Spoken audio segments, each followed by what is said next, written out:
والذين يؤمنون بما أنزل إليك وما أنزل من قبلك وبالآخرة هم يوقنون. وقال الله تعالى في مقام أخرى: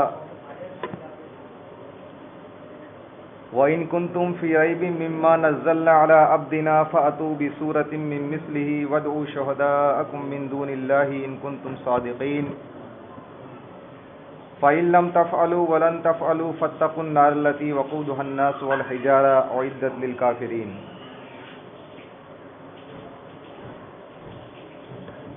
محترم سامعین، میں نے آپ کے سامنے سورۃ البقرہ کی آیت نمبر 1 سے لے کر 4 تک اور 22 تا 24 تک تلاوت کی ہے.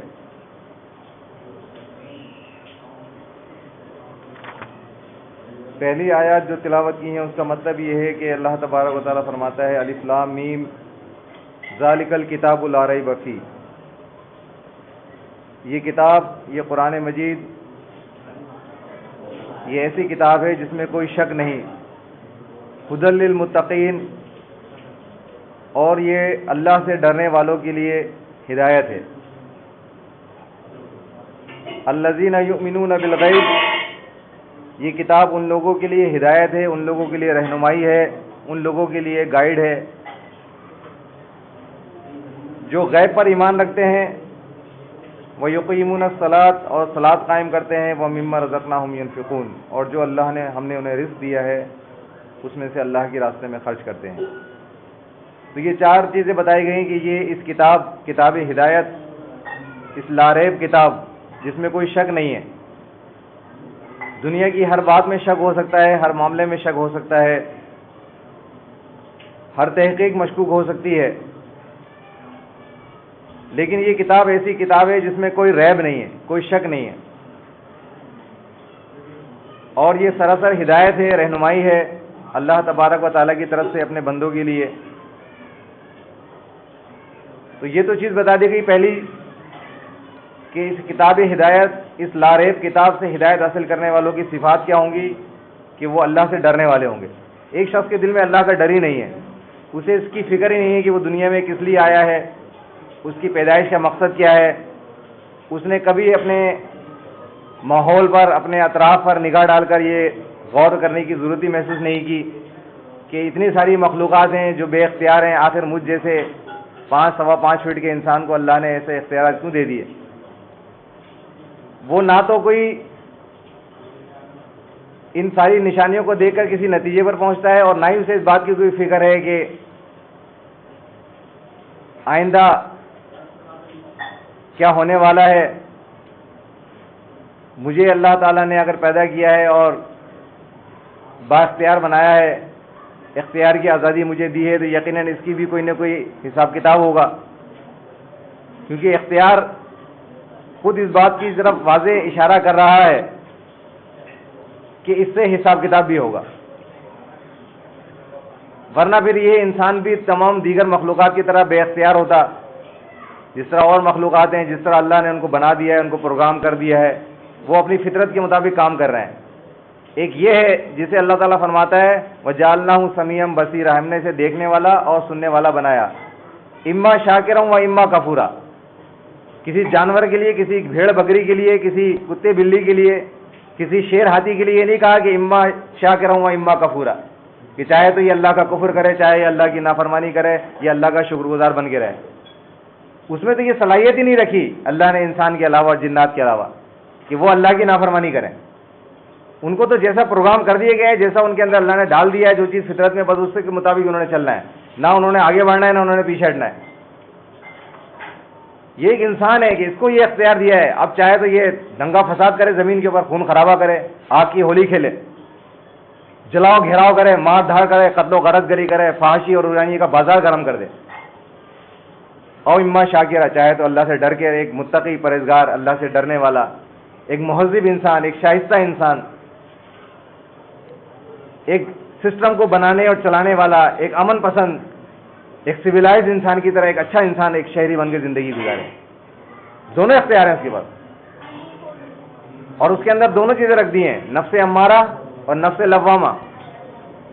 نفس امارہ کیا کرتا ہے؟ وہ اسے برائی کی طرف اکساتا ہے، ارے کیا رکھا بھائی، دنیا کدھر جا رہی ہے، تم اسی چکر میں لگے رہو گے، اصول پسند، جی میں بڑا اصول پسند ہوں، دیکھو وہ کہاں سے کہاں پہنچ گئے، کلرک لگا تھا اور ابھی کہاں پہنچا ہوا ہے، دیکھو تم اصولوں کے چکر میں لگے ہوئے ہو، بھائی دنیا کہاں جا رہی ہے، بھائی کس چکر میں پڑے ہو، یہ سب دنیا کا گلیمر ہے، یہ ایمان توحید یہ سارے بیکار کی باتیں ہیں، جب تک جوانی ہے یہ کرو، یہ بڑھاپے کے کرنے کے کام ہے، جب عمر بڑھ جاتی ہے پھر اس کے بعد پھر اللہ اللہ کریں گے۔ ہمارے خاص کانسیپٹ ہے، جب عمر زیادہ ہو جاتی ہے، ریٹائرمنٹ ہو جاتی ہے، بھائی اب کیا کرو گے نا، بھائی اب تو اللہ اللہ کریں گے۔ یہ باقاعدہ ایک مائنڈ سیٹ بنا ہوا ہے کہ یہ اللہ اللہ کرنے کا ٹائم جو ہوتا ہے جب آدمی سارے کاموں سے دنیا داری سے فارغ ہو جاتا ہے، اب اللہ اللہ کریں گے۔ مگر قرآن تو دوسرا نقشہ پیش کرتا ہے، وہ تو کہتا ہے انسان بس شعور سنبھالا اور اس کے بعد بس اس کی جو ہے نا، اب اس کے لیے کوئی نہ کوئی ایک معاملہ ہے، یا تو جہنم کا ایندھن بنے گا یا جنت کی لازوال نعمتوں میں داخل ہوگا، اور اسے شروع سے ہی اپنے معاملات کو درست رکھنا ہے۔ تو یہ نفس امارہ جو اکساتا ہے، آخرکار انسان بولتا ہے، کہتا ہے واقعی یار بچوں کا فیوچر ہے، میں نے تو جیسے تیسے گزار لی پریشانی میں، اب کیا بچوں کو بھی اسی طرح رگڑتا رہوں گا، یہ بھی اپنی کلرکی کرتے رہیں گے، کچھ ان کے لیے بنا لیا جائے۔ یہ ایمان کی توحید کی باتیں، ایمان کے لیے اپنی قربانیاں دینا، اپنا وقت لگانا، اور یہ دین کی خاطر یہ سب کچھ کرنا ٹھیک ہے، یہ بھی کریں گے، ذرا پہلے ان کاموں سے فارغ ہو جائیں۔ تو یہ جو ہے اس کو اکساتا ہے کہ چھوڑا سب بیکار کے چکر ہے۔ دوسرا اس میں نفس لوامہ، ملامت کرتا ہے کہ یہ کیا ہے، اللہ نے پیدا کیا، شعور دیا، سمجھ دی، آنکھیں دی دیکھنے کے لیے، کان دیے سننے کے لیے، دل دیا محسوس کرنے کے لیے، اب سارے حقائق میرے سامنے ہیں، اب میں کیسے خاموش بیٹھ جاؤں، اب کیسے دنیا والوں کو آگاہ نہ کروں کہ دیکھو تم کس راستے پہ جا رہے ہو، یہ تمہاری یہ تھوڑی دن کی ہنسی، مجھے اس کے پیچھے خوفناک رونا نظر آ رہا ہے، یہ چند دن کی تمہارا گلیمر، مجھے اس کے پیچھے ہولناک تباہی نظر آ رہی ہے۔ تمہیں اندازہ نہیں ہے کہ تم جس طرح زندگی گزار رہے ہو اللہ کی نافرمانی میں، کفر و شرک کے ساتھ، اللہ اور اس کے رسول کی نافرمانی کرتے ہوئے، یہ چند دن کی تمہاری ہنسی ہے، تمہارے بال بچے کھلکھلا رہے ہیں، یہ تمہارے یہ تھوڑا مزے ہیں، تمہارے آرام اور آسودگی ہے، لیکن اس کے بعد تم نے کتنا بڑا اپنے بچوں کے ساتھ یہ گھاٹے کا سودا کیا ہے، تم نے ان کو دنیا کی تمام آسائشیں باہم پہنچا تو دی، لیکن ان کو نہیں پتا ایمان کیا ہوتا ہے، جس کے لیے اللہ تعالیٰ نے یہ کتاب نازل کی تھی، یہ کتاب ہدایت جو آپ کو صحیح ویژن دے گی کہ زندگی کیسے گزارنی ہے، اب کس چیز کو آپ نے پرائرٹی دینی ہے، کس کو دوسرے نمبر پہ رکھنا ہے، یہ بہت بڑا مسئلہ ہے انسان کا۔ آپ دیکھیں دنیا میں بڑے بڑے فلسفی گزرے، بقراط، سقراط، ارسطو، کانٹ، اوسلے، یہ بڑے بڑے فلسفی دانشور گزرے ہیں، انہوں نے کیا کیا، اپنی پوری زندگی کی تحقیق یہ لگا دی کر رہے ہیں کہ انسان آخر آیا کیوں ہے دنیا میں، یہ انسان، یہ اس کو شعور دیا، یہ اتنا بہترین مائنڈ رکھتا ہے، یہ ایسی ایسی چیزیں کریٹ کرتا ہے۔ وہ دیکھتے ہیں شیر کو، دیکھتے ہیں چمپینزی کو، دیکھتے ہیں بن مانوسوں کو، دیکھتے ہیں اور دوسری چیزیں، کہتے ہیں وہی کہ وہی اپنے ڈگر پہ چل رہا ہے، یہ ہمیشہ کچھ نہ کچھ آگے جد سے جدت ٹیکنالوجی میں مزید آگے بڑھتا جا رہا ہے۔ اور آپ آج دیکھ لیں کمپیوٹر کی ایجاد میں انسان کی اسی جبلت کو آگے بڑھنا ہے، نئی نئی چیزیں ایجاد کرنی ہے، اچھے سے اچھا بنانا ہے۔ آج آپ دیکھیں کمپیوٹر کی شکل میں، آج دیکھیں دنیا کہاں پہنچی ہے، آج پوری دنیا گلوبل ولیج بن گئی ہے، گاؤں بن گئی ہے۔ آپ دنیا میں کہیں پر بھی کسی کونے پر ایک لمحے کے اندر آپ کا رابطہ ہوتا ہے، آپ بات کرتے ہیں اس سے فیس ٹو فیس بات کر رہے ہیں۔ یہ کسی شیر نے کیا، کسی بکری نے کیا، ہاتھی آپ کے دیکھیں کتنا بڑا جسم ہے، اس کا کتنا بڑا جسم ہے، آپ کے جیسے دماغوں کا 500 دماغ بنیں گے جب ہاتھی کا دماغ بنتا ہے، اتنا بڑا دماغ رکھتا ہے وہ۔ شیر کی طاقت دیکھیں آپ، مگر کسی نے ایسا کوئی کام کیا؟ یہ انسان ہے، اللہ تبارک و تعالیٰ نے اس کو یہ صلاحیت دی ہے، یہ سوچتا ہے، کل کے متعلق سوچتا ہے۔ قرآن نے بھی ایک کل کا تصور دیا ہے، کل کا تصور قرآن نے بھی دیا سورہ حشر کے اندر، ہر شخص یہ دیکھے کہ اس نے کل کے لیے کیا کیا۔ تو یہ جو کچھ آج ترقی ہو رہی ہے کل کے لیے ہو رہی ہے نا، کہ کل ہمارے بچوں کا، آج دنیا میں جتنی بھی تحقیقاتی کام ہو رہے ہیں، جتنی بھی ٹیکنالوجی ہو رہی ہے، کہ ہماری کل بہتر ہو جائے، آنے والے دن اور مزید اچھے ہو جائیں، آسودہ ہو جائیں، آسانیاں پیدا ہو جائیں۔ قرآن بھی ایک کل کا تصور پیش کرتا ہے، وہ کہتا ہے آخرت ہے کل۔ ہر شخص یہ غور کرے کہ اس نے کل کے لیے کیا کمایا، کل کے لیے کیا تیاری کی، اور قرآن اسے اصل کل قرار دیتا ہے، اسے اصل ٹمورو قرار دیتا ہے، وہ ہے آخرت۔ تو یہ ارسطو، یہ سارے بڑے بڑے دانشور، انہوں نے پوری زندگیاں کھپا دی اس تحقیق میں کہ یہ اتنی جینیس چیز، ایسی زبردست چیز اللہ نے بنائی ہے انسان کی شکل میں، اس کی تخلیق کے مراحل بھی انہوں نے دیکھے ہیں پوری. آپ دیکھیں ایمبریولوجی جو ہے آج پوری دنیا میں آپ دیکھیں کہاں پہنچ گئی ہے میڈیکل سائنس. آج تو انسان کا نطفہ جیسی قرار پاتا ہے وہاں سے اس کی پوری اس پر آبزرویشن شروع کر دیتے ہیں. یہ ایمبریولوجی کی آپ دیکھیں کہاں تک معاملات پہنچ چکے ہیں. وہ حیران ہیں کہ ایک معمولی سے سیل سے بننے والی چیز، کیا چیز اس کے اندر پڑی ہے، طوفان مچا ہوا ہے، کائنات اس کے اندر بھری پڑی ہے، کیا کیا گل کھلا رہا ہے وہ دنیا کے اندر، کیا مائنڈ ہے اس کا. اور واقعی آج آپ دیکھیں کم سے کم ابھی تک کی جو ٹیکنالوجی ہے وہ تو انسان کو حیرت میں ڈال دیتی ہے. آج سے زیادہ نہیں میں کہہ رہا ہوں آپ کو، 50 سال پہلے بھی اگر یہ چیز ہوتی تو حیران ہو جاتے لوگ. 50 سال زیادہ نہیں، 500 سال 1000 سال کی بات نہیں کر، صرف 50 سال پہلے بھی یہ چیزیں ناممکنات میں سے تھیں بالکل. کیا آپ یہاں بیٹھے بیٹھے بغیر وائر کے آپ کے پاس کوئی لے اور آپ کسی سے امریکہ سے بات کر رہے ہیں، بولے گا پاگل ہو گئے، ہو نہیں سکتا یہ تو. 20 سال پہلے بھی یہ چیزیں بڑی ہے. آج جو ٹیکنالوجی جس مقام پر ہے 20 سال پہلے بھی لوگوں کے لیے ناممکنات میں سے تھی. اور میں آپ کو بتا رہا ہوں کہ آئندہ جو ترقی ہو رہی ہے تو بہت ہی ریپڈ ہو رہی ہے، بہت ہی تیز ہو رہی ہے. اس کا تو یہ حال ہے کہ اب ہر ہفتے میں ایک نیا ان کا جو ہے نا کوئی نہ کوئی سلسلہ ہوتا ہے. تو یہ انسان کے اندر یہ جو جبلت ہے آگے بڑھنے کی، یہ ارسطو کی بھی ذہن میں تھی، کانٹ کے ذہن میں بھی تھی، اوسلے کی ذہن میں بھی تھی، بقراط کے ذہن میں بھی تھی. تو وہ یہ دیکھنا چاہتے تھے کہ یہ اتنی بہترین مخلوق آئی کس لیے دنیا میں اور مخلوقات کے مقابلے میں، اس کا پیدائش کا مقصد کیا ہے. بقراط کے متعلق آتا ہے کہ وہ صبح لائبریری میں جاتا تھا، صرف ایک مقصد تھا اس کا، یہ معلوم کرنے کا کہ اس دنیا میں انسان کی پیدائش کا مقصد کیا ہے. آپ دیکھیں یہ تھا روس کا جو تھا پورا جو اس نے معاشی نظام بنایا، لینن، مارکس وغیرہ، کیا تھا یہ، اسی میں انہوں نے اپنی عمریں کھپا دی کہ انسان کے لیے بہتر نظام کیا ہے. انسان پیسے کی خواہش کرتا ہے، بھاگتا ہے، جب پیسہ آ جاتا ہے پھر بولتا ہے یہ بھی مزہ نہیں کر رہا، کچھ اور چاہیے. پھر پیسے کی کشش جب آ جاتی ہے تو وہ بھی ختم ہو جاتی ہے، اب پھر بولتا ہے اب کیا کروں زندگی کا، اب زندگی کا مقصد کیا ہے. شہرت مل جاتی ہے، اس کے بعد آپ نے کتنے دیکھے ہوں گے مشہور لوگ دنیا میں خودکشی کر لیتے ہیں. آخر کس بات کا ڈپریشن تھا انہیں؟ یہ دنیا کی ابھی اس موقع پہ لانے کی بات ہے. یہ انڈیا کی بہت مشہور گلوکارہ ہے لتا، ٹائمز آف انڈیا کے اندر اس کا انٹرویو شائع ہوا تھا. کہنے کہ آپ کو بڑی شہرت ملی، دنیا میں آپ کے بے شمار فین ہیں، آپ کی آواز پہ لوگ بس اس کی تو بات ہی کیا ہے، بڑے بڑے لوگ رک جاتے ہیں آپ کی آواز سن کر. آپ کیا سمجھتی ہیں آپ کہ آپ کی لائف جو ہے پرفیکٹ ہے، آپ مطمئن ہیں؟ اس نے انگلش میں کہا تھا، اس کا اردو ترجمہ یہ تھا کہ میں دنیا سے بہت سخت بیزار ہوں. آپ دیکھیں اس کو کیا نہیں ملا، شہرت، عزت، مقام، دولت، کتنی اس کی آواز پر لوگ گرتے ہیں کہ لتا جی. لیکن وہ ٹائمز آف انڈیا کے اندر اس کا انٹرویو شائع ہوا تو اتنا اس پر نفسیاتی طور پر وہ دباؤ کا شکار تھی، مایوسی کا شکار تھی، ڈپریشن کا شکار تھی. وہ کہتی ہے دنیا اچھی جگہ نہیں ہے، میں دنیا چھوڑنا چاہتی ہوں. کیونکہ یہ جو شہرت ہوتی ہے یہ اس وقت تک اس میں چارم ہوتا ہے جب تک کہ بندے کو ملتی نہیں ہے. جب مل جاتی ہے تو پھر ایک دوسرا مسئلہ کھڑا ہو جاتا ہے. دولت کا چارم ہوتا ہے جب تک ہوتی نہیں ہے، جب آ جاتی ہے تو پھر دوسرے مسائل کھڑے ہو جاتے ہیں، آدمی پریشان رہتا ہے. تو یہ ساری باتیں ان دانشوروں کی نگاہ میں تھیں، ارسطو کی بھی تھی، بقراط کی بھی تھی. تو بقراط یہی معلوم کرنا چاہتا تھا کہ پھر انسان مطمئن کیسے ہوگا، اس کا اطمینان قلب کیسے حاصل ہوگا اسے. وہ الگ بات ہے، یہ قرآن نے کہا الا بذکر اللہ تطمئن القلوب، یہ اس کی بات ہے. یہ تو کتاب ہدایت کی بات ہے نا کہ آگاہ ہو جاؤ، خبردار، دلوں کا اطمینان تو صرف اللہ کے ذکر سے ہے. یہ بہت بڑا منصوبے کے تحت اس نے بنایا ہے، ایسے تو نہیں بنایا نا کوئی معمولی مسئلہ ہے ہمیشہ کی جہنم میں جانا ہے یا ہمیشہ کی لازوال جنتوں میں جانا ہے. یہ کوئی چھوٹی سی بات ہے. میں تو اپنی ذات کے لیے تصور نہیں کر سکتا کہ میں ایک لمحے کے لیے بھی جہنم میں چلا جاؤں، ایک لمحے کے لیے بھی. اور میری یہ فطری خواہش یہ میری ذاتی نہیں ہے، میں اپنے طور سے نہیں بول رہا، قرآن اس بات کی گواہی دے رہا ہے کہ یود المجرم لو یفتدی من عذاب یومئذ ببنیہ وصاحبتہ واخیہ وفصیلتہ التی تؤویہ ومن فی الارض جمیعا. میری یہ فیلنگ یقیناً آپ کی بھی ہوگی.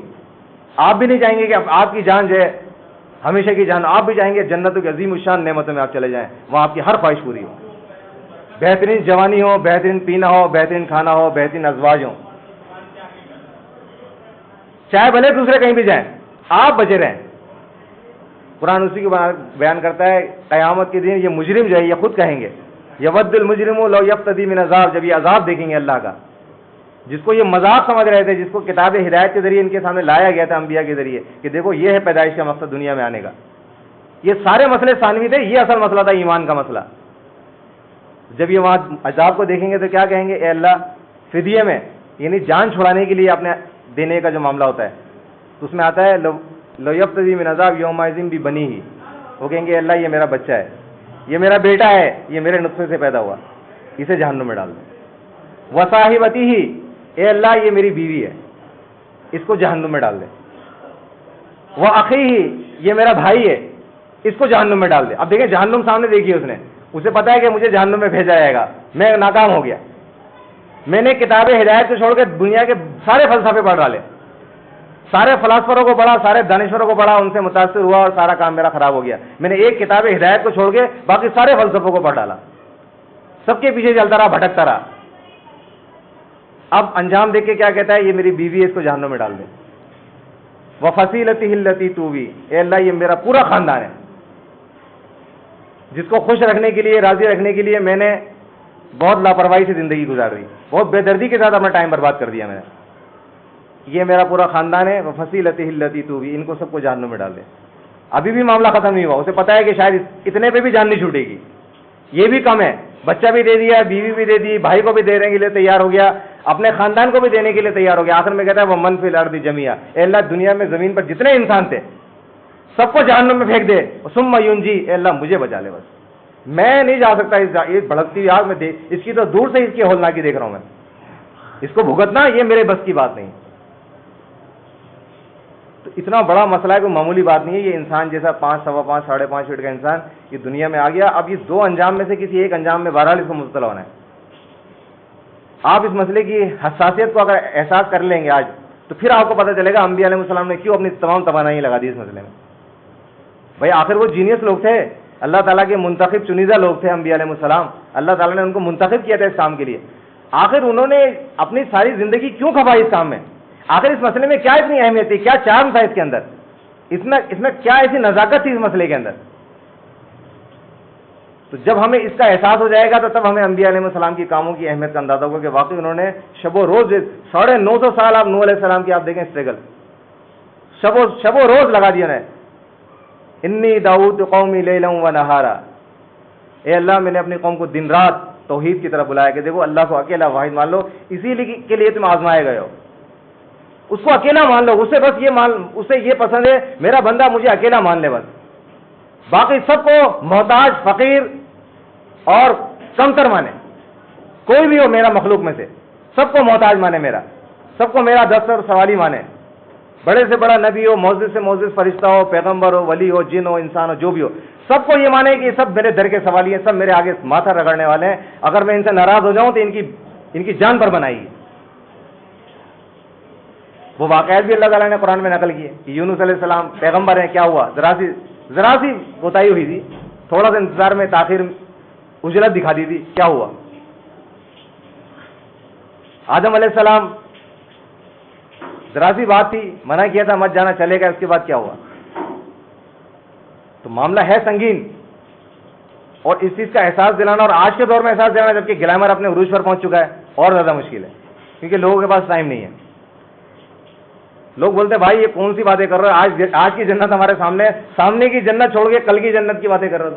آج واقعی آج ٹیکنالوجی نے جس مقام پر پہنچا دیا انسان کی سہولیات کو, تو آج کا بچہ کہہ سکتا ہے یہ بات کہ میاں تم کل کی جنتوں کی بات کرو, ایک جنت میرے سامنے رکھی ہوئی ہے, وہ ساری وہ جو آپ وہاں کے گلیمر بتا رہے وہ سارے یہاں موجود ہیں تقریباً. اب میں اس کو چھوڑ دوں اس کے چکر میں, وہ تو کل کی بات ہے, کل کس نے دے گی. ابھی سامنے جو ہے اس کو تو کم سے کم کیش کرو. تو یہ آج یقیناً اس کے لیے ذہن بنانا, ذہنی طور پہ لوگوں کو تیار کرنا اصل کل کے لیے, جسے قرآن اصل کل قرار دیتا ہے, یہ انبیاء علیہ السلام نے یہ کام کیا. تو یہ وہ بنیادی چیز تھی جس کو سمجھنے کے لیے یہ سارے فلسفی بکرات کے متعلق آتا ہے کہ وہ صبح لائبریری میں داخل ہوتا تھا, اور لائبریری بند ہونے کے بعد جو سب سے آخری شخص لائبریری سے نکلنے والا ہوتا تھا وہ بکرات ہوتا تھا. اتنا اس نے کتابوں کو کھنگال ڈالا. اب بعض تاریخی روایتوں میں اس طرح آتا ہے کہ اس کے کولوں میں زخم تک ہو گئے تھے بیٹھنے کی وجہ سے, اتنا کثرت سے بیٹھا کرتا تھا کہ کولوں میں اس کے زخم تک ہو گئے تھے. مسئلہ کیا معلوم کرنا چاہتا تھا کہ یہ انسان آیا کس لیے دنیا میں.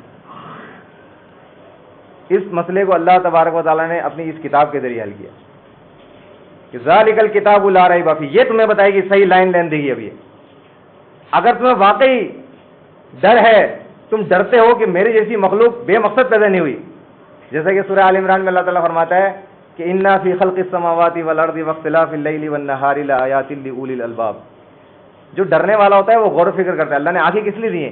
علم حاصل کرنے کے کئی ذرائع ہوتے ہیں. میں دیکھ کے کہہ سکتا ہوں کہ جی فلاں صاحب اندر تشریف لے کر آئیں, کیونکہ میری آنکھیں ہیں نا, مجھے علم حاصل ہو گیا. میں سن کے کہہ سکتا ہوں کہ باہر گاڑی کا ہارن بج رہا ہے, علم حاصل ہو گیا مجھے. سماعت کے ذریعے علم حاصل ہو گیا, بصارت کے ذریعے علم حاصل ہو گیا.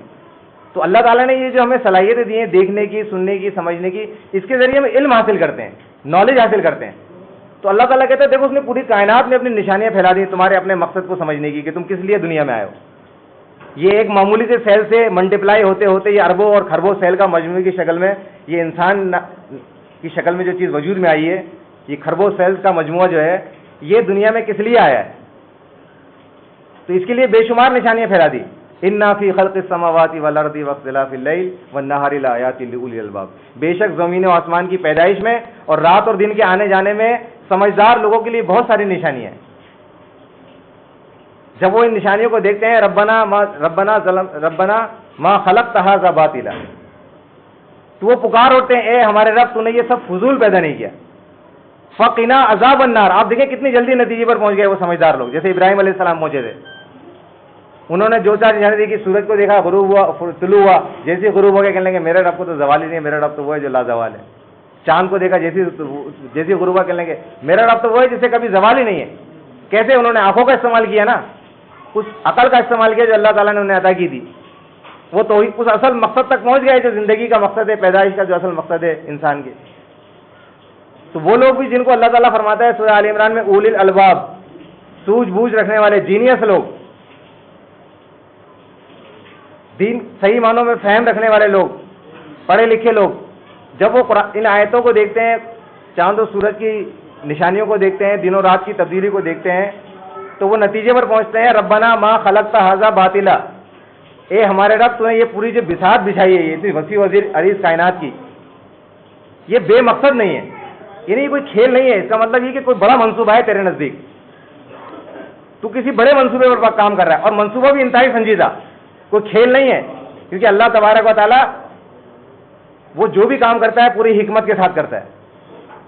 اس نے یہ بساط جو بچھائی ہے پوری کی پوری, اور انسان کو زمین پر بھیجا ہے, پیدا کیا ہے, اور یہ پورا سلسلہ چلایا انبیاء کا کتابیں بھیجنے کا, یہ محض کھیل کے طور پہ نہیں کیا. قرآن میں اللہ تعالیٰ فرماتا ہے کہ اگر اللہ تعالیٰ کو کھیلنا ہوتا تو اللہ تعالیٰ کو کھلونا بنا کے کھیل کے توڑ دیتا. یہ کھیل نہیں ہے انسان کی پیدائش, یہ تو ایک بہت عظیم الشان منصوبے کا ایک سلسلہ ہے, اور اس کا بالکل آخری انجام جو ہے وہ یوم آخرت کے دن ہوگا, جسے یوم الدین کہا گیا ہے. جس دن یوم تغابن ہوگا اور انسانوں کا فیصلہ ہوگا, اس دن انہیں احساس ہوگا کہ واقعی انبیاء علیہ السلام نے کتنی بڑی ایک حقیقت کی طرف ہماری توجہ دلائی تھی, اور ہم نے اسے معمولی بات سمجھا تھا کہ نہیں, آخرت قائم ہوگی اور اس کے بعد فیصلہ ہوگا, جہنم والے جہنم میں داخل ہوں گے ہمیشہ کے لیے, اور جنتی جنتوں میں داخل ہوں گے, اور جنتوں کی یہ نعمتیں ہوں گی. تو وہ حقیقت جب سامنے آئے گی تو پھر احساس ہوگا. تو فرمایا کہ یہ اس سنجیدہ منصوبے کے لیے اللہ تبارک و تعالیٰ تمہاری رہنمائی کرے گا, اور اس نے یہ کتاب نازل کی, ذالک الکتاب لا ریب فیہ, اس میں کوئی شک نہیں ہے. اب یہ تمہیں صحیح بات بتائے گی. پھر دوسری چیز یہ کہ قرآن جب نازل ہوا تو اللہ تبارک و تعالیٰ نے جہاں ساری نشانیاں پھیلائی ہے, وہیں اللہ تعالیٰ کا ایک دوسرا بھی نظام رہا ہے لوگوں پر حجت قائم کرنے کے لیے, لوگوں پر بات کو مکمل کرنے کے لیے, کہ اب اس کے بعد ان کے پاس کوئی دلیل نہ رہے کہ جی ہمیں تو بتایا نہیں. تو پچھلے پیغمبر جو آیا کرتے تھے اللہ تعالیٰ انہیں کچھ معجزات عطا کرتا تھا تاکہ وہ اس بات کی دلیل ہوتی تھی کہ ہم اللہ کی طرف سے بھیجے گئے. جیسے موسیٰ علیہ السلام کا عصا ہوتا تھا, تو وہ جب اسے ڈالتے تھے اللہ کے حکم سے تو اژدہا بن جایا کرتا تھا.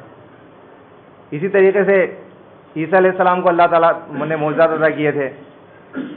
صالح علیہ السلام کے دور میں اونٹنی اللہ تبارک و تعالیٰ نے ظاہر کی تھی. تو حدیث میں آتا ہے بخاری کے اندر کتاب الاعتصام میں کہ نبی علیہ السلام نے فرمایا کہ پچھلے جو انبیاء اللہ تعالیٰ نے بھیجے اللہ تعالیٰ انہیں معجزات عطا کرتا تھا اور ان کی قوم ان معجزات کو دیکھ کر ایمان لایا کرتی تھی. جیسے مثال کے طور پہ موسیٰ علیہ السلام کو اللہ تعالیٰ نے معجزہ دیا کہ وہ عصا جو تھا وہ اژدہا بن جاتا تھا.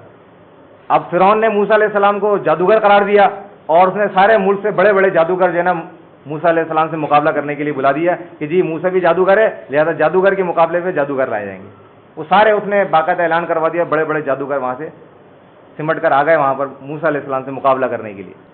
اب جی مقابلہ ہوا, قرآن میں پورا وہ بیان موجود ہے کہ موسیٰ علیہ السلام سے انہوں نے کہا کہ آپ ڈالو, موسیٰ علیہ السلام نے کہا نہیں تم پہلے ڈالو. انہوں نے اپنے رسیاں اور اپنی لاٹھیاں ڈالیں. اب وہ لوگوں کو ایسا لگا کہ جیسا کہ دوڑ رہی ہیں ان کے جادو کے اثر کی وجہ سے. جب موسیٰ علیہ السلام نے اپنا اثر ڈالا تو جادوگر تھے فوراً سجدے میں گر گئے. آپ دیکھیں اللہ کے نبی کیا فرماتے ہیں کہ اللہ تعالیٰ نے پچھلی انبیاء کو معجزات عطا کیے تھے, ان کی قوم ان معجزات کو دیکھ کر کیا کرتی تھی, ایمان لے آتی تھی کہ نہیں یہ اللہ کی طرف سے آئے ہوئے ہیں. اب جو کہیں گے وہ حق ہے, کیونکہ یہ اللہ کی طرف سے آئے ہیں تو جو کچھ کہیں گے اللہ ہی کی طرف سے کہیں گے, تو لہٰذا ان کے پیچھے ہمیں جو ان کی اطاعت کرنی ہے. جیسے کہ نوح علیہ السلام نے کہا کہ اللہ تعالیٰ فرماتا ہے کہ انا ارسلنا نوحا الی قومہ کہ ہم نے نوح علیہ السلام کو ان کی قوم کی طرف بھیجا. انہوں نے کہا کہ اے میری قوم اللہ سے ڈرو واطیعون, اور میری پیروی کرو, جیسے جیسے میں کہوں گا ویسے ویسے کرتے رہو, جیسے جیسے میں تمہیں گائیڈ لائن دوں گا ویسے اس کے مطابق کام کرتے رہو, تو اللہ تبارک و تعالیٰ کی تمہیں خوشنودی حاصل ہو جائے گی. ابراہیم علیہ السلام نے اپنے والد سے کہا ابا جان میں آپ کو صحیح راستہ بتاؤں گا, بے شک آپ مجھ سے بڑے ہیں, آپ میرے باپ ہیں, میں آپ کے سامنے بچہ ہوں, چھوٹا ہوں, لیکن میں اب اللہ تعالیٰ کی طرف سے مجھے گائیڈ مل رہی ہے, مجھ پر وحی آ رہی ہے, اب میں آپ کو بتاؤں گا صحیح راستہ کیا ہے, زندگی گزارنے کا صحیح روٹ کیا ہے, وہ کون سا طریقہ ہے جس پہ اگر زندگی گزاری جائے تو دنیا کی زندگی بھی اچھی گزرے گی اور آخرت کی زندگی بھی سنور جائے گی. وہ کون سے ضابطۂ اخلاق ہیں جس کو اختیار کرنے کے بعد ہماری دنیا بھی بہترین ہو جائے گی اور آخرت بھی بہترین ہو جائے گی. وہ کون سے دنیاوی امور چلانے کے بنیادی اصول ہیں جن کو اگر ہم سمجھ جائیں یا جن کو مان لیں تو ہماری معیشت بھی بہترین ہو جائے گی, ہمارے سارے کاروبار کے سلسلے بھی بہتر ہو جائیں گے, ہمارا سارا معاشی نظام جو ہے وہ بہتر اور مستحکم ہو جائے گا. آپ میری پیروی کریں. تو انبیاء علیہ السلام اللہ تعالیٰ کی طرف سے جب اللہ تعالیٰ ان کو بھیجتا ہے تو وہ قوم کو دعوت دیتے ہیں کہ تم ہماری پیروی کرو, ہمارے پیچھے چلو, اور وہ اپنی مرضی سے اپنی پیروی نہیں کرواتے.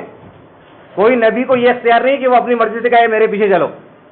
ایسا اگر وہ کہہ دے تو اللہ تبارک و تعالیٰ ان کی پکڑ کر لے. قرآن میں اللہ تعالیٰ فرماتا ہے سورہ نساء کے اندر, سورہ مائدہ کے اندر, وما ارسلنا من رسول الا لیطاع باذن اللہ, کہ رسول کے پاس یہ اختیار نہیں کہ وہ اپنی مرضی سے کہے کہ میں جسے حلال کہہ دوں وہ حلال ہے, جسے میں حرام کہہ دوں وہ حرام ہے, جسے میں جائز کہہ دوں وہ جائز ہے, جسے میں ناجائز کہہ دوں وہ ناجائز ہے. بلکہ اللہ تعالیٰ فرماتا ہے ہم نے رسول اس لیے بھیجے کہ اللہ کے حکم سے ان کی اطاعت کی جائے, وہ خود اللہ کے حکم کے پابند ہیں.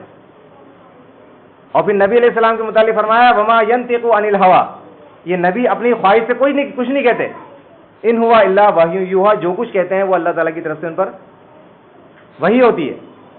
اور اگر ولو تقول علینا بعض الاقاویل, اگر یہ پیغمبر اپنی طرف سے کوئی بات ہماری طرف منسوب کر کے کہہ دے, دین کے اندر کوئی بات اپنی طرف سے کہہ دے, اپنی خواہش سے کہہ دے, لا اخذنا منہ الوتین منہ الیمین, تو ہم اس کا دائنا ہاتھ پکڑ لیں, وقطعنا منہ الوتین, اور اس کی رگے گردن کاٹ ڈالیں. کہ ان کو یہ کیسے اختیار حاصل ہو گیا کہ اپنی مرضی سے یہ کچھ. بلکہ کیا فرمایا آمن الرسول بما انزل الیہ, رسول اس چیز پر ایمان لاتے ہیں جو اللہ تعالیٰ کی طرف سے ان پر نازل ہوتا ہے. تو انبیاء علیہ السلام کو اللہ تعالیٰ معجزات دیتا ہے تاکہ وہ لوگوں کے سامنے یہ دلیل پیش کر سکے ہم اللہ کی طرف سے بھیجے ہوئے ہیں.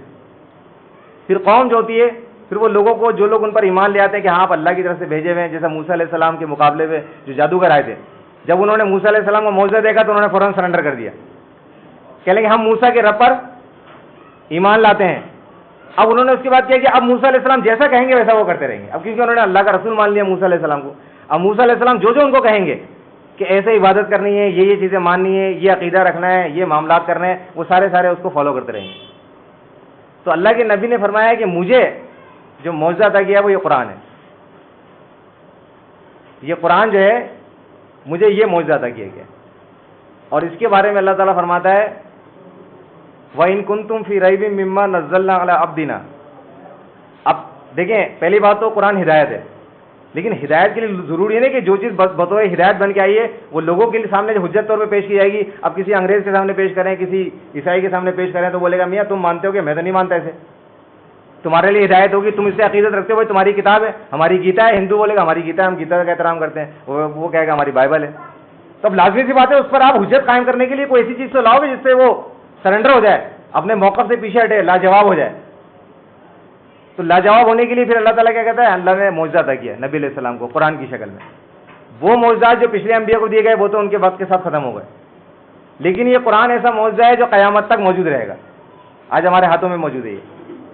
اور اس کے متعلق اللہ تعالیٰ فرماتا ہے وَإِن كُنتُمْ فِي رَيْبٍ مِّمَّا نَزَّلْنَا عَلَىٰ عَبْدِنَا, اگر تمہیں یہ شک ہے اس کتاب کے بارے میں جو ہم نے اپنے بندے محمد صلی اللہ علیہ وسلم پر نازل کی ہے کہ یہ ان کا اپنا بنایا ہوا کلام ہے, یہ محمد صلی اللہ علیہ وسلم کہیں سے سن لیتے ہیں, کوئی ان کو سکھا دیتا ہے اور یہ آ کر تمہارے سامنے پڑھ دیتے ہیں, جیسا کہ اس وقت کے مشرکین نے بھی اس طرح کی باتیں کہی تھیں. اور ایک کا انہوں نے نام بھی لیا تھا, لیکن بہرحال وہ ان کا پروپیگنڈا فیل ہو گیا. اس کے علاوہ انہوں نے ایک دو اور کوششیں بھی کی تھی اس طرح کی قرآن کو فلاپ کرنے کے لیے, جیسے نظر بن حارث کو انہوں نے بھیجا ایران, کہ لیں بھائی یہاں پر صورتحال یہ روزانہ کھڑے ہو کے ہمارے سامنے قرآن پڑھتے ہیں, یہ قرآن کی آیتیں جسے یہ قرآن کہتے ہیں, اس سے ہمارے بچے مس گائیڈ ہو رہے ہیں, اپنے باپ دادا کے دین سے متنفر ہو رہے ہیں, شکوک و شبہات پیدا ہو رہا ہے ہماری گھر کی خواتین کے ذہنوں میں. یہ قرآن کی آیتیں پڑھتے ہیں, اس کے اثرات سے ہمارے بچے جو ہے اور بڑے جو ہیں وہ متاثر ہو رہے ہیں. بے شک وہ مخالفت تو کر رہے ہیں لیکن ان کا ذہن الجھ گیا ہے. تو لہٰذا ایک طریقہ تو انہوں نے یہ اختیار کیا تھا وَإِذَا قُرِئَ الْقُرْآنُ وَالْغَوْا فِيهِ لَعَلَّكُمْ تَغْلِبُونَ. ایک طریقہ تو یہ ہے کہ جب یہ قرآن پڑھا کرے شور مچایا کرو, خوب شور مچایا کرو تاکہ ان کی آواز دب جائے اور پھر تم غالب رہ جاؤ کہ واہ بھائی ہم جیت گئے, بھائی ہم جیت گئے, بھگا دیا بھائی بھگا دیا. لیکن انہوں نے دیکھا کہ یہ ہر بار بھی کامیاب نہیں ہو رہا ہے, کیونکہ اس قرآن کی ایک کوالٹی یہ بھی ہے جو دنیا کی کسی کلام میں نہیں ہے کہ اس کے سننے کا بھی بڑا مزہ ہے. جب خوش الحانی سے قرآن پڑھا جاتا ہے نا اچھی آواز میں, تو یہ اپنی طرف خود بخود اٹریکٹ کرتا ہے سننے والے کو. یہ اللہ تعالیٰ کی, اور اس وقت کے تو عرب سے آپ اندازہ لگائیں, وہ تو عرب سے, ان کی تو اپنی زبان میں یہ قرآن نازل ہو رہا ہے. آج غیر عرب بھی جب قرآن کو سنتا ہے جس کی عربی زبان نہیں ہے, وہ بھی اس کی اچھی آواز میں اگر پڑھا جائے قرآن خوش الحانی سے تو اس کو اچھا لگتا ہے, اس کے اثرات سے اس کی طبیعت میں ایک اچھا اثر پیدا ہوتا ہے. اور وہ تو تھے عرب, اور عرب بھی اس زمانے کے وہ تھے جن کی زبان دانی اپنے عروج پر تھی. آج کے عرب تو اس پائے کے عرب نہیں رہے, اب ان کی عربی زبان اس پائے کی نہیں ہے جو اس زمانے کے عربوں کی تھی جب یہ قرآن نازل ہو رہا تھا. اس وقت عربی زبان اپنے ٹاپ پر تھی, اور یہاں تک کہ وہ عرب اپنے علاوہ باقی پوری دنیا کو بولتے تھے, کہتے ہیں سب عجمی ہیں, سب گونگے ہیں, یہ زبان صرف ہم جانتے ہیں. الفاظوں کا استعمال, الفاظوں کو پرونا, الفاظوں کو مزین کرنا, الفاظوں کو قافیوں میں ڈالنا, الفاظ کو اشعار میں ڈالنا, یہ تو ہمارا فن ہے. باقی دنیا یہ کیا جانے زبان کیا ہوتی ہے.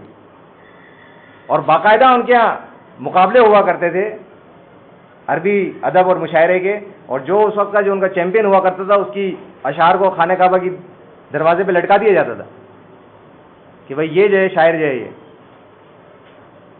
تو اس زمانے میں یہ قرآن نازل ہوا ہے جب عربی زبان اپنے عروج پر ہے, اور یہاں تک عروج پر ہے کہ وہ صرف گھوڑے کے 100 نام رکھ دیا کرتے تھے اس کی الگ الگ خصوصیات کے حوالے سے. اگر رفتار تیز ہے اس پر الگ نام, اگر ڈیل ڈول اچھا ہے اس پر الگ نام, اگر اس کے بال خوبصورت ہے اس پر الگ نام, اس کی چال پر الگ نام, 100 نام ایک گھوڑے کے عربی زبان کے اندر. اتنے ان کو آپ دیکھیں اپنی زبان کے اوپر عبور تھا. تلوار کے 100 نام. اب قرآن نازل ہو رہا ہے اس چیلنج کے ساتھ کہ اگر تم یہ کہتے ہو کہ یہ اللہ نے, یہ محمد صلی اللہ علیہ وسلم یہ خود یہ قرآن کہیں سے سن کے لاتے ہیں, فاتو بسورۃ من مثلہ, تو پھر ایسا کرو یہ پورا قرآن تو دور کی بات ہے, ایک سورہ بنا کے لاؤ اس کے مقابلے میں. انہوں نے سارے گھوڑے کھول لیے. نظر بن حارث گیا ایران, وہاں سے وہ قصے کہانیاں لے کر آ گیا. کہہ لیں کہ بھائی یہ بھی آپ کو کہانی سناتے نا, ایوب علیہ السلام کا واقعہ یہ تھا, اصحاب کہف کا یہ تھا, اور ذوالقرنین کا یہ تھا, لو ہم بھی کہانیاں لے کر آئیں, یہ اپنے بچوں کو پڑھایا کرو.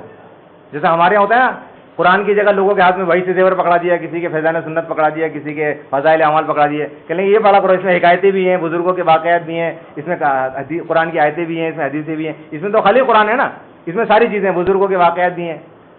تو اس طرح نظر بن حارث نے اس وقت یہ کام کیا. اس نے کہا کہ بھائی شور شرابے سے تو کام نہیں چل رہا. حال یہ ہو گیا ہے کہ ہمارے اپنے گھر کے افراد چھپ چھپ کے قرآن سن رہے ہیں, اور ایسے واقعات ملتے ہیں روایتوں میں کہ کٹر مخالفین چھپ چھپ کے قرآن سنا کرتے تھے. رات کو نبی علیہ السلام تلاوت کر رہے ہیں, اندھیرا, اس زمانے میں تو لائٹ نہیں ہوتی تھی ایسی, مغرب کے بعد تو بالکل اندھیرا ہو جاتا تھا. اب پتہ چل رہا ہے کہ جن لوگوں نے تہیہ کیا تھا 4 افراد نے کہ ہم آئندہ قرآن نہیں سنیں گے، وہ راتوں کو چاروں کے چاروں رات کو ایک دوسرے سے چھپ کے قرآن سننے پہنچ گئے اور چاروں آپس میں ٹکرا گئے اندھیرے میں. کہہ لیں گے تم کیسے؟ کہہ لیں گے یار بس میں آگے، میں سمجھا کہ تمہیں پتہ نہیں ہوگا. وہ کہہ لیں گے میں بھی یہ سمجھ کے آیا کہ تجھے نہیں پتا ہوگا. کہہ لیں کس لیے آیا؟ کہہ لیں گے قرآن سننے کے لیے. کہہ لیں یار اس کا سننے کا مزہ ہی کچھ اور ہے. عتبہ ابن ربیعہ کٹر دشمن تھا نبی علیہ السلام کا، رشتے میں چچا بھی لگتا تھا ایک طرح سے. اس کو سارے لوگوں نے کہا بھائی یہ ہمارے لیے مسئلہ بن گیا ہے، یہ قرآن پڑھتے ہیں. پہلے ذہن میں رکھیے گا کہ اس زمانے میں قرآن ان کے سامنے پڑھا جا رہا ہے جو قرآن کی ایک ایک بات کو سمجھتے ہیں، ادب سے واقف ہیں، زبان کے پر عبور رکھتے ہیں. ان کے سامنے یہ قرآن پڑھا جا رہا ہے. آج کی طرح نہیں کہ سن رہے ہیں اور اس کے بعد پھر سب کچھ ہو رہا ہے، پتہ ہی نہیں کہ عقیدہ کیا ہوتا ہے، قرآن کسے کہتے ہیں، آیت کیا کہہ رہی ہے اور خود کر کیا رہے ہیں. اس زمانے میں یہ ہو رہا نازل. تو عتبہ ابن ربیعہ کو انہوں نے کہا بھائی اس قرآن کی وجہ سے یہ کھڑے ہو کے صرف چند آیتیں پڑھتے ہیں اور ہمارا آدمی گیا کام سے. اگر کام سے نہیں گیا تو کم از کم اپنے باپ دادا کے دین پر سے ہل جاتا ہے، اس کا کھوٹا ہل جاتا ہے. وہ شک و شبہ میں بڑھ جاتا ہے کہ یار باپ دادا کا دین عجیب دین ہے. یہ دیکھو کیسی صاف ستھری آیتیں ہیں قرآن کی، کیسا دل میں اتر رہی ہیں. اور پھر اترے گی کیوں نہیں؟ فطرت ہے نا یہ تو ہماری. اللہ نے فطرت پر پیدا کیا ہمیں، توحید کی فطرت پر. یہ توحید تو بیان کر رہا ہے کہ ایک ہے سب کچھ کرنے والا، سب کچھ کرنے والا وہی ہے، سارا اختیار اس کے ہاتھ میں، اس نے اپنا اختیار کسی کو نہیں دیا. تو یہ تو اترے گا دل میں. فطرت کی آواز ہے یہ تو ہماری. اللہ کے نبی جو پکار لگا رہے ہیں الہکم الہ واحد مکے کی گلیوں میں، طائف میں جا کے، وہ تو ہمارے دل کی آواز ہے. اللہ کے نبی نے فرمایا ما من مولود یولد علی الفطرہ، انسان کا ہر بچہ فطرت اسلام پر پیدا ہوتا ہے، توحید کی فطرت پر پیدا ہوتا ہے. پھر اس کے گھر والے یہودی ہوتے ہیں تو اس کو یہودی بنا دیتے ہیں، عیسائی ہوتے ہیں تو عیسائی بنا دیتے ہیں، یا عیسیٰ مدد پکارو بیٹا. اگر مجوسی ہوتے ہیں تو مجوس، ورنہ اس کی فطرت جو ہے وہ توحید ہوتی ہے. اور قرآن میں بھی سورہ روم میں اللہ تعالیٰ فرماتا ہے کہ اس فطرت پر قائم ہو جاؤ جس پر اللہ نے تمہیں پیدا کیا ہے. لا تبدیل لخلق اللہ، اللہ کی فطرت کو تم بدل نہیں سکتے. تھوڑی دیر کے لیے دبا دبا کے کوٹ کے اس کو اندر پریشر سے دبا تو سکتے ہو، لیکن وہ جب ذرا سی چنگاری ملتی ہے بھڑک اٹھتی ہے. اس کو ذرا سا اشارہ ملتا ہے جس کو تم نے دبایا ہوا ہے، ختم نہیں کر سکتے اس فطرت کو، ختم نہیں کر سکتے. لا تبدیل لخلق اللہ، سورہ روم کی آیت ہے. جس فطرت پر انسان پیدا ہوا ہے، چاہے دنیا کا کوئی بھی انسان ہو، وہ فطرت ختم نہیں ہوتی. ہاں اس کو دبایا جاتا ہے، اپنے باپ دادا کے مسلک کے ذریعے اس کو دبایا جاتا ہے اور اس مسلک کی بات کو لوگوں کے سامنے لایا جاتا ہے.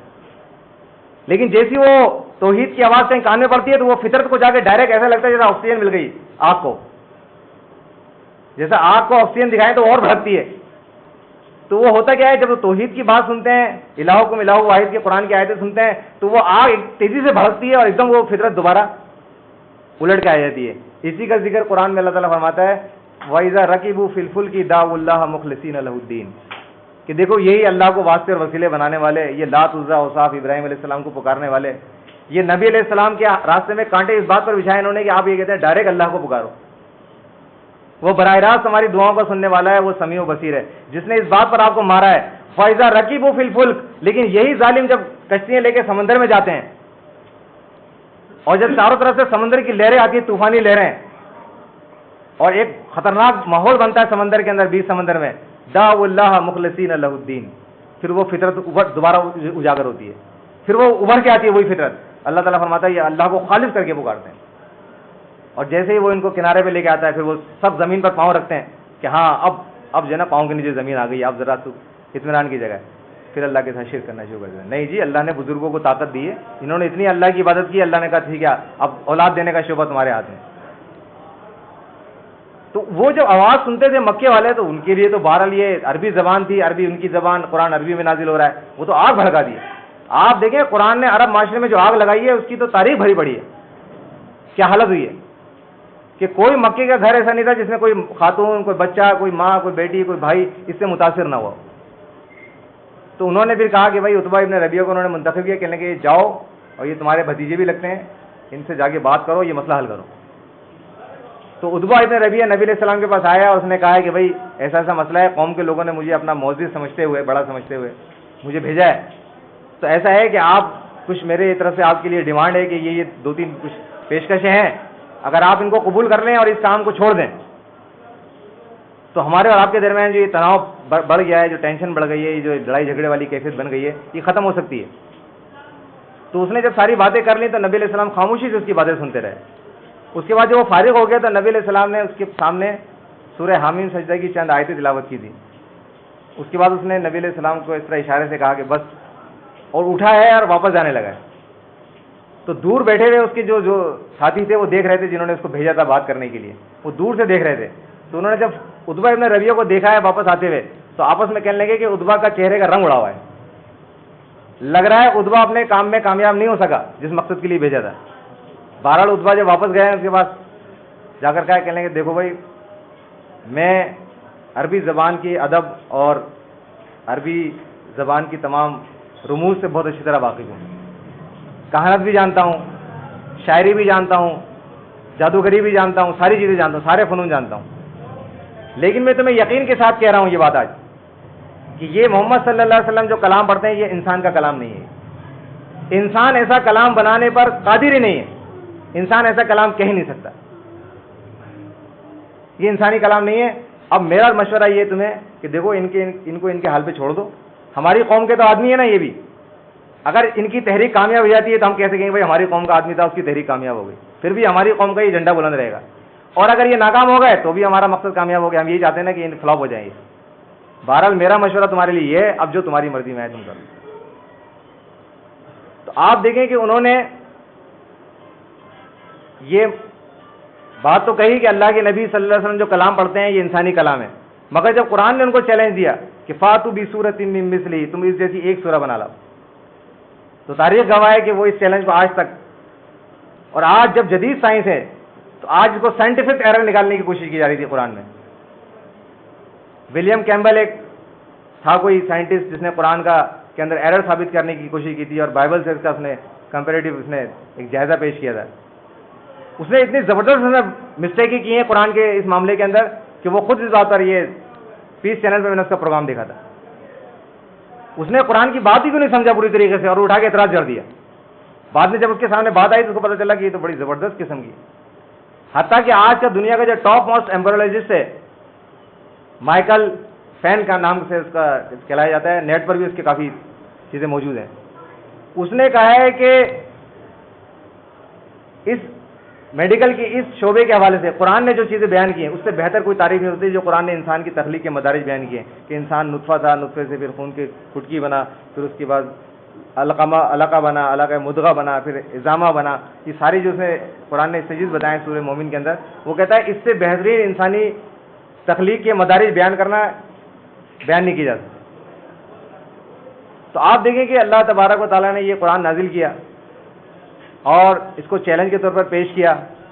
سارے لوگ اس سے عاجز ہو گئے کہ اس کے مقابلے میں کوئی قرآن جیسی کوئی سورہ بنا کے لا سکیں, اور ساری کوششیں ان کی مخالفین کی سب ٹھپ ہو گئی, اور آخرکار قرآن تیزی کے ساتھ آگے بڑھتا رہا اس کی دعوت. اور ایک وقت تو آیا کہ اسلام آپ دیکھیں کہ بہت تھوڑے عرصے کے اندر ایک زمین کے بہت بڑے خطے کے اوپر غالب آ گیا. یہ تاریخ کی ایک بہت بڑی حقیقت ہے, اس کو کوئی نہیں جھٹلا سکتا. آج شاید تاریخ لکھنے والا وہ یہ تو کہہ سکتا ہے کہ محمد صلی اللہ علیہ وسلم اللہ کے رسول نہیں تھے, یا وہ یہ تو کہہ سکتا ہے کہ قرآن اللہ کا کلام نہیں ہے, لیکن وہ اس تاریخ حقیقت کو جانتا ہے کہ ایک شخص نے جس کا نام محمد تھا, انہوں نے اس وعدے کے ساتھ لوگوں سے یہ کہا تھا کہ میں ایک کلمہ تمہارے سامنے پیش کر رہا ہوں, اگر اس کلمے کو تم مجھے مان لو, تملکون بہ العرب وتدین لکم بہ العجم, تو یہ عرب اور عجم جو ہے تمہارے کنٹرول میں آ جائے گا. اس وعدے کے ساتھ اس نے لوگوں سے یہ بات کی دعوت شروع کی تھی, اور واقعی وہ وعدہ پورا ہوا, اور دنیا کے اندر یہ اسلام جو ہے غالب مذہب کے طور پر جو ہے دنیا میں ایک مشہور یہ بات ہو گئی ہے.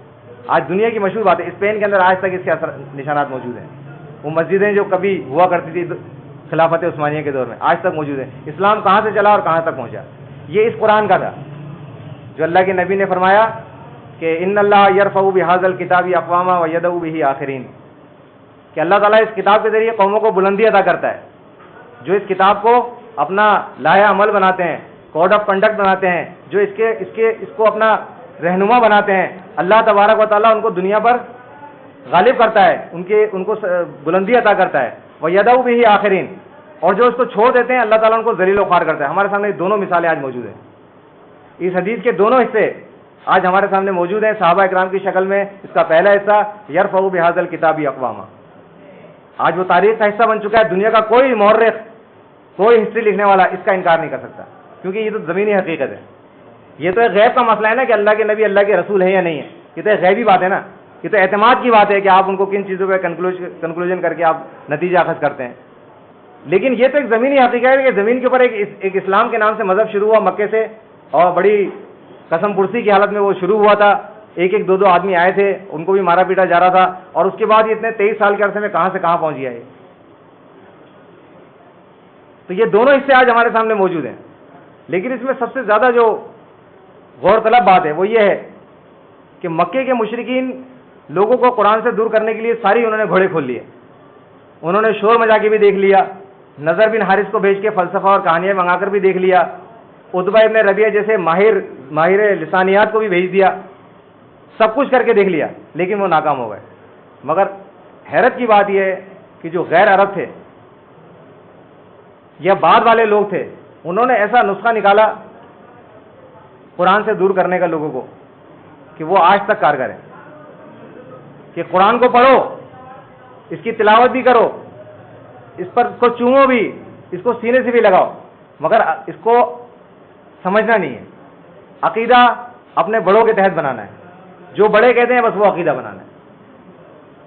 وہ ایک حدیث میں بھی آتا ہے، نبی علیہ السلام نے فرمایا کہ ایک دور ایسا آئے گا کہ قرآن جو ہے ایسا پڑھا جائے گا جیسے تیر کی طرح سیدھا کر کے، تمام تجوید کے اصول، گرامر کے اصول اور جو عربی زبان کے پڑھنے کے جو اصول اور قواعد ہوتے ہیں اس کے تحت اس کو پڑھا جائے گا، لیکن قرآن حلق سے نیچے نہیں اترے گا۔ تو آج ہمارے سامنے یہ صورتحال ہے، خاص طور پہ رمضان میں تو آپ کو اس کا بہت زیادہ مظاہرہ نظر آتا ہے کہ قرآن کے ایک سے ایک بڑھ کے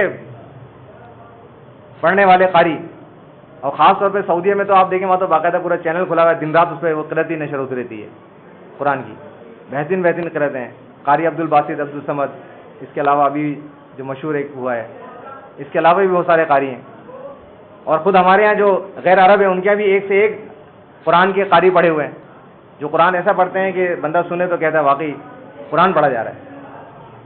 لیکن اس حدیث کو ذہن میں رکھیں کہ قرآن ایسا پڑھا جائے گا تیر کی طرح سیدھا، لیکن وہ حلق سے نیچے نہیں اترے گا۔ یہاں حلق سے نیچے اتارنے سے مراد اللہ کے نبی یہ ہے کہ اس پر عقیدہ نہیں بنے گا، وہ یقین پیدا نہیں کرے۔ حلق سے نیچے کیا ہوتا ہے؟ دل ہوتا ہے۔ یقین کہاں پیدا ہوتا ہے؟ دل میں پیدا ہوتا ہے۔ وہ آیت تو پڑھے گا انکا میتون و انہم میتون، ہو سکتا ہے میں وہ عربی تجوید کے حوالے سے پورا نہ پڑھ رہا ہوں اس طرح، جو عربی کا قاعدہ ہوتا ہے، تجوید کے اصول ہوتے ہیں۔ وہ آیت تو پڑھے گا انکا میتون و انہم میتون، لیکن وہ یہاں تک رہے گی، وہ یقین پیدا نہیں کرے گی دل میں اتر کے کہ اللہ کے نبی بے شک آپ کو بھی مرنا ہے اور یہ سارے لوگ مر جائیں گے۔ اگر کسی نے کہتے ہیں گستاخ رسول ہے یہ، انبیاء کو کیسے موت آ جائے گی؟ آپ دیکھیں آیت پڑھ رہا ہو، وہ آیت تو پڑھے گا کہ انما انا بشر مثلکم یوحی الیہ، لازمی سی بات ہے تراویح پڑھی جائے گی تو آیت بھی پڑھی جائے گی والی، لیکن یہ آیت اس کی یہاں تک رہے گی، حلق تک، یہ یہاں تک نہیں آئے گی، دل تک نہیں آئے گی، یقین پیدا نہیں کرے گی، عقیدہ نہیں بنے گا۔ عقیدہ کسے کہتے ہیں؟ یہ عقل سے نکلا ہے، یعنی گرہ لگا لینا، جو بات کہی جا رہی ہے زبان سے اس پر پورا یقین بھی ہو کہ اللہ کے نبی صلی اللہ علیہ وسلم کو میت ہونا ہے، اس کا دل میں یقین ہونا چاہیے۔ یقیناً میں آج آپ کے سامنے یہ جو آیت پڑھ رہا ہوں، میرے تجوید کے اصول تو شاید نہ ہوں پورے، لیکن میرے دل میں یقین ہے پورا کہ اللہ کے نبی صلی اللہ علیہ وسلم کی موت واقع ہو چکی ہے، آپ قیامت سے پہلے زندہ نہیں ہوں گے، اور یہی تو اس کے نزول کا مقصد ہے، اس پہ یقین پیدا کرنا ہے۔ اگر عربی نہیں بھی آتی ہے تو کم سے کم ترجمے کے ذریعے، اصل مقصد تو یہی ہے نا کہ جو کچھ یہ کہہ رہا ہے اس پر آپ کے دل میں یقین پیدا ہو جائے۔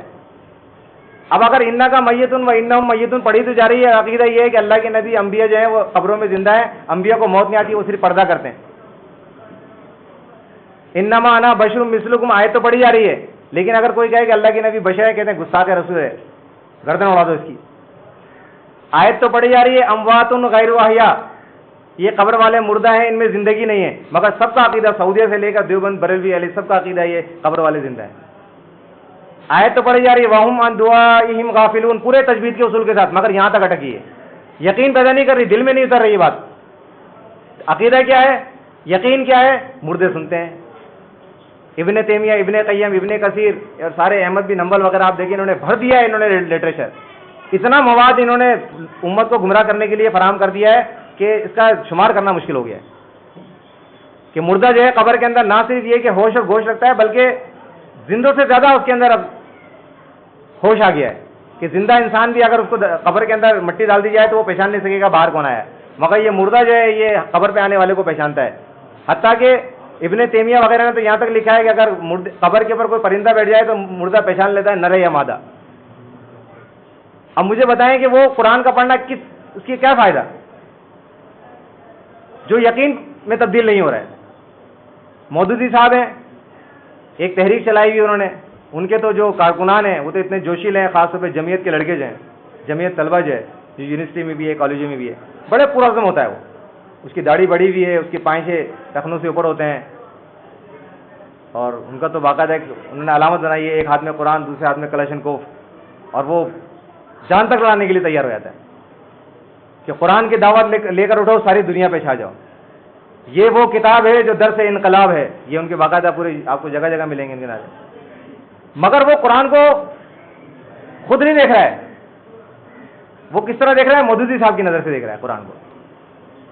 ان کو یہی تو دور کیا گیا قرآن سے. وہ بیچارہ قرآن ہاتھ میں لے کر, یہی وہ کتاب ہے جو درس انقلاب ہے, اس کو مودودی صاحب نے قرآن سے کوسوں دور کر دیا. اس سے کہا جائے کہ بھائی یہ مسئلہ ہے نبی زندہ ہے یا مردہ, وہ فوراً کہے گا بھائی مودودی صاحب نے تو کہا ہے نا رسائل مسائل میں کہ جو یہ کہے زندہ ہے وہ بھی خطرے میں, جو یہ کہے مردہ ہے وہ بھی خطرے میں.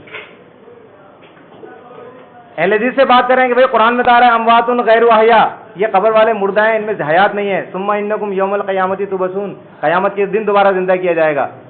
یہ کیا عقیدہ ہے؟ کہتے ہیں نہیں, یہ ہمارے بڑے کے غلط تھے کیا, یہ نہیں جانتے تھے قرآن کیا ہے. آپ دیکھیں کتنا بہترین فارمولہ قرآن سے دور کرنے کا. میں کہہ رہا ہوں اس وقت کے مکے کے مشرکین کو یہ کیوں سمجھ آئی یہ بات.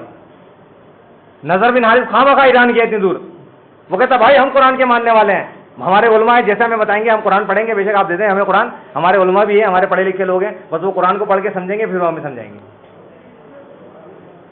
مگر وہ سیدھے سادھے لوگ تھے, جس طرح اس زمانے کے مسلمان سیدھے سادھے ہوا کرتے تھے, فلسفہ اور منطق ان کے اندر نہیں ہوتی تھی, کج بحثی نہیں ہوتی تھی, اس طرح کا مشرک بھی اس زمانے کا سیدھا سادھا ہوتا تھا. انہوں نے اسٹریٹ فارورڈ قرآن کی مخالفت کی.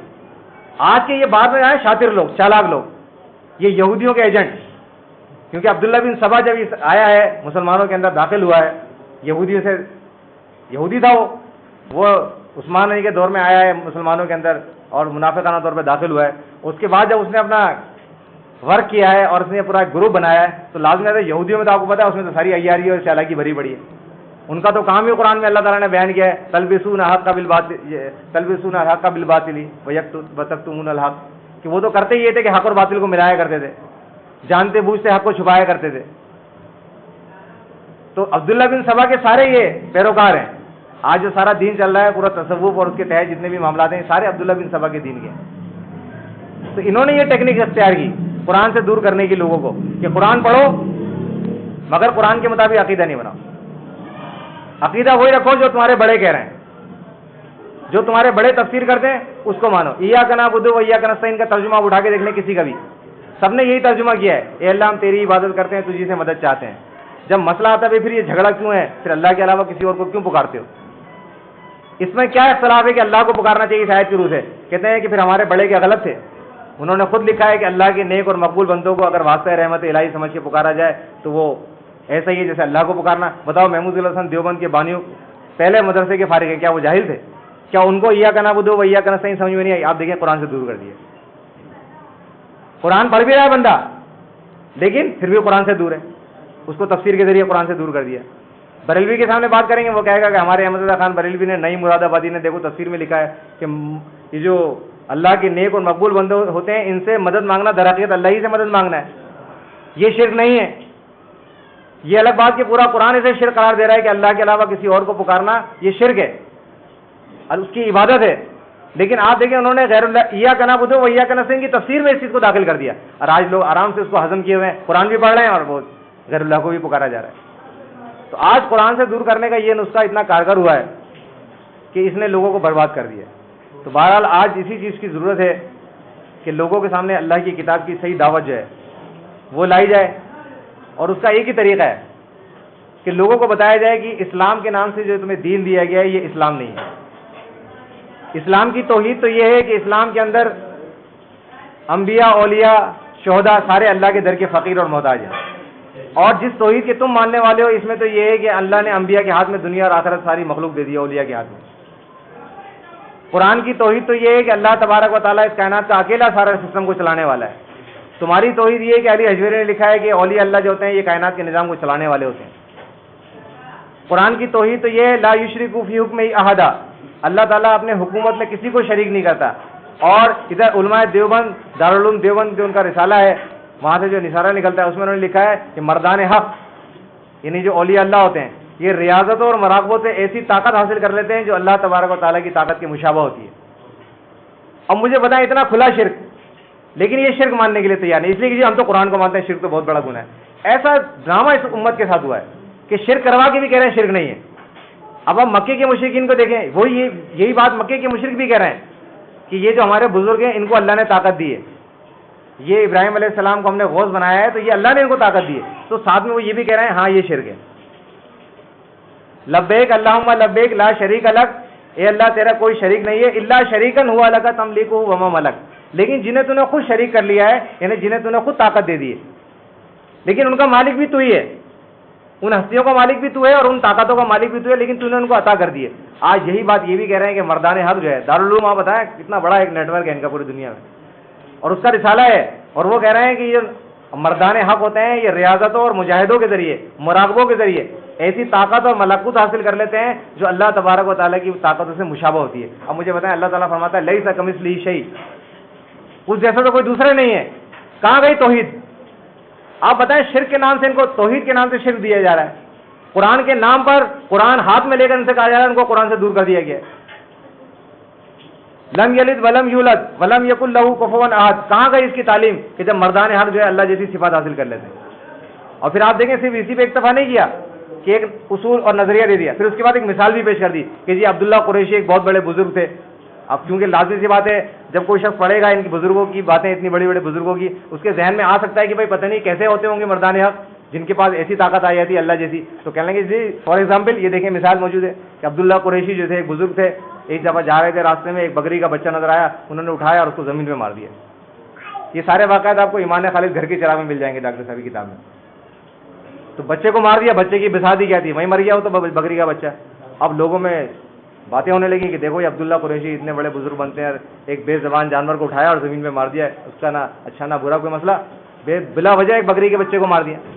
تو ان کے مریدین آگے کہا حضرت آپ کے خلاف لوگوں کی زبانیں چل رہی ہیں، زبانیں تان ہو رہی ہیں، دراز ہو رہی ہیں زبانیں، لوگوں کی لمبی لمبی زبانیں ہو گئی ہیں کہ عبداللہ قریشی دیکھو کیسے بزرگ بنتے ہیں، ایک بکری کے بچے کو بلا وجہ اٹھا کے مار دیا زمین پر، کیا قصور تھا اس کا؟ کہنے اچھا یہ بات ہے، کہنے چلو کہاں ہے بکری کا بچہ، جا کے دیا ہے. کہنے کہ اس کو ٹھوکا ماری، اٹھ اللہ کے حکم سے، کیوں اللہ کے بندوں کو بدنام کرتا ہے، بکری کا بچہ زندہ ہو کے اٹھ گیا. آپ دیکھیں ایک اصول بیان کیا تھا کہ مردان حق کو اللہ جیسی طاقت حاصل ہو جاتی ہے، تو پریکٹیکل کر کے بھی دکھا دیے. تو اسے آج اسلام کہا جا رہا ہے. آج ہماری جنگ اسی سے، اس دین سے ہماری جنگ ہے کہ ہم یہ لیبل جو اسلام کا لیبل ہے نا، آپ نے دیکھا ہوگا وہ ایک خربوزے بیچتے ہیں یا انار بیچتے ہیں یا سیب بیچتے ہیں، تو اس میں کوئی نشان ہوتا ہے نا، ڈاٹ ہوتا ہے، تو اس پہ ایک اسٹیکر لگا دیا تھا فارم والے کا، دیکھا ہوگا آپ نے، سب نے دیکھا ہوگا، ایک اسٹیکر لگا ہوتا ہے چھوٹا سا، اس پہ لکھا ہوتا ہے فلانے فارم کا خربوزہ ہے. وہ جب اسٹیکر ہٹاؤ تو پتہ چلتا ہے اس کے نیچے داغ ہے، وہ داغ چھپانے کے لیے اسٹیکر لگا دیتے ہیں. آم کے اوپر جہاں دیکھا نشان پڑ گیا وہیں اسٹیکر چپکا دیا کمپنی کا، کون سے فارم سے آیا ہے یہ. اب بندہ سنتا ہے تو اسٹیکر لگا، گھر جا کے جب اسٹیکر ڈالتا ہے اس کے نیچے اتنا بڑا داغ ہوتا ہے، گندا نشان ہوتا ہے. تو انہوں نے کیا کہ یہ صوفیوں کا دین، مشرکانہ دین، یہودیوں کا، ہندوؤں کا اور مکے کے مشرکین جیسا دین انہوں نے لا کر اس کے اوپر لیبل لگا دیا اسلام. اب لوگ سمجھ رہے ہیں یہی اسلام ہے، اب نمازیں پڑھے جا رہے ہیں، روزے رکھے جا رہے ہیں، زکاتیں ہو رہی ہیں اور سب کچھ ہو رہا ہے آج ہمارے سامنے ہے. بہرحال بڑا دل میں ایک عجیب سا احساس ہوتا ہے کہ میں آج صبح 4:30 بجے سے ابھی یہ ٹائم ہو گیا ہے، میں تصور بھی نہیں کر سکتا کہ میری یہ جو کچھ اللہ کے راستے میں نے جو کچھ کیا ہے یہ ضائع ہو جائے. میرے تصور سے میرا کب کبھی آ جائے گی مجھے کہ میں نے آج ایک دن کا روزہ میرا یہ بھی ضائع نہ ہو جائے، اللہ تعالیٰ سے قبول کر لے اپنے یہاں. قرآن کھول کھول کے بیان کر رہے ہیں عاملۃ ناصبہ تصلیٰ نارا حامیہ، سب ضائع ہو جائے گا. کوئی معمولی یہ بات ہے، اور پھر ضائع نہیں ہوگا، ہمیشہ ہمیشہ کے لیے جہنم کا ایندھن بنیں گے. تو آپ اندازہ لگا لیجئے کتنا حساس معاملہ ہے. تو آج ہم پر کتنی بڑی ذمہ داری ہے یہ، ہم جیسے کمزور لوگوں پر اور کمزور کندھوں پر یہ کتنی بڑی بار، کتنا بڑا وزن آ گیا ہے سب، کہ اللہ نے ہم جیسے لوگوں کو یہ توفیق دی ہے جو غیر عرب ہیں. آج وہ عرب جن کی زبان عربی، جنہیں ترجمہ پڑھنے کی ضرورت نہیں ہے، آج اللہ نے ان کو چھوڑ دیا. آج دیکھیں گمراہی کے اندر کتنا آگے بڑھ چکے ہیں وہ، آج پوری دنیا میں وہ تبلیغ کرتے پھر رہے ہیں کہ اللہ کے نبی قبر میں زندہ ہے. آج اللہ نے غیر عرب، اردو بولنے والے، پنجابی بولنے والے، سندھی بولنے والے، بنگالی بولنے والے، آج ان جیسے لوگوں کو اللہ نے یہ توفیق دی کہ آج انہوں نے اس امت کا مرد سمجھا ہے. آپ کے لیے بہت بڑے پراؤڈ کی بات ہے، یہ بڑے اعزاز کی بات ہے. اس پہ اللہ کا جتنا شکر ادا کریں آپ کے لیے کم ہے یہ کہ اللہ نے آپ کو آج یہ اس کام کے لیے چنا ہے کہ آپ تشخیص کر رہے ہیں امت کے مرض کی کہ اس امت کا اصل مرض کیا ہے. یہ 1.5 ارب کی تعداد کے اندر ہونے کے بعد جو دنیا کے اندر ذلیل و خوار ہے، آج بین الاقوامی سطح پہ ان کا کوئی معیار نہیں ہے، ان کا کوئی وقار نہیں ہے، ان کی کوئی حیثیت نہیں ہے، ان کو کچھ نہیں سمجھا جاتا۔ آج اس کی وجہ کیا ہے؟ حالانکہ اسباب بہت ہیں، وسائل بے تحاشا ہیں، اتنے وسائل ہیں، اللہ تعالیٰ نے وسائل سے مالا مال کیا ہوا ہے، سب کچھ ہے، اصل چیز یہ ایمان نہیں ہے، یہ قرآن چھوڑ دیا گیا۔ آج جس قرآن کی بے تحاشا قرأت ہو رہی ہیں، ہر جگہ پڑھا جا رہا ہے، لیکن حقیقت یہ ہے کہ اس قرآن سے لوگ بہت دور ہو چکے ہیں۔ یہ قرآن صرف محض نام لینے کے لیے ہو گیا ہے، یہ صرف یہاں تک رکا ہوا ہے، یہ حلق سے نیچے نہیں اتر رہا، اور جنہیں اللہ نے حلق سے نیچے اتار دیا ہے جل کے، آج ان کو اللہ تعالیٰ کی نبی صلی اللہ علیہ وسلم کی اس حدیث پر میں اپنی بات ختم کروں گا کہ نبی علیہ السلام نے فرمایا، جو میں خود بھی اس سے مجھے جب میں وہ حدیث یاد آتی ہے مجھے میرا بڑا حوصلہ بڑھتا ہے اس سے، اور بڑا ایک خوشی سے محسوس ہوتی ہے کہ نبی علیہ السلام نے فرمایا بدا الاسلام غریب وسیعود کما بدا، جب اسلام آیا تھا تو بڑا غریب تھا، لوگ پہچانتے نہیں تھے، اللہ کے نبی اکیلے کھڑے میں دعوت دے رہے ہیں، پھر آہستہ آہستہ اللہ تعالیٰ نے اس کو قوت دی اور اسلام ایک دنیا پر غالب ہو گیا۔ فرمایا وسیعود کما بدا، ایک مرتبہ پھر یہ غریب ہو جائے گا۔ تو آج واقعی اسلام غریب ہو چکا ہے۔ آج اس کا اگر آج اصل اسلام آپ پیش کریں گے، قرآن والا اسلام، تو پھر آپ کو نتیجہ آپ کے سامنے ہوگا، بولیں گے بھائی کس کی باتیں کر رہے ہو، کہاں کی باتیں کر رہے ہو، یہ سارے غلط ہیں۔ یہ 1.5 ارب دنیا کے اندر پائے جاتے ہیں، جامع ازہر دنیا کی سب سے بڑی یونیورسٹی اسلامی، کہ سارے پاگل ہیں، تم ایک سمجھدار ہو کہ اللہ کے نبی قبر میں زندہ نہیں ہے، قیامت کے دن زندہ ہوں گے، یہ سارے بیوقوفی جو عقیدہ رکھتے ہیں کہ رول لوٹا دی جاتی ہے، اسلام کو جواب دیتے ہیں۔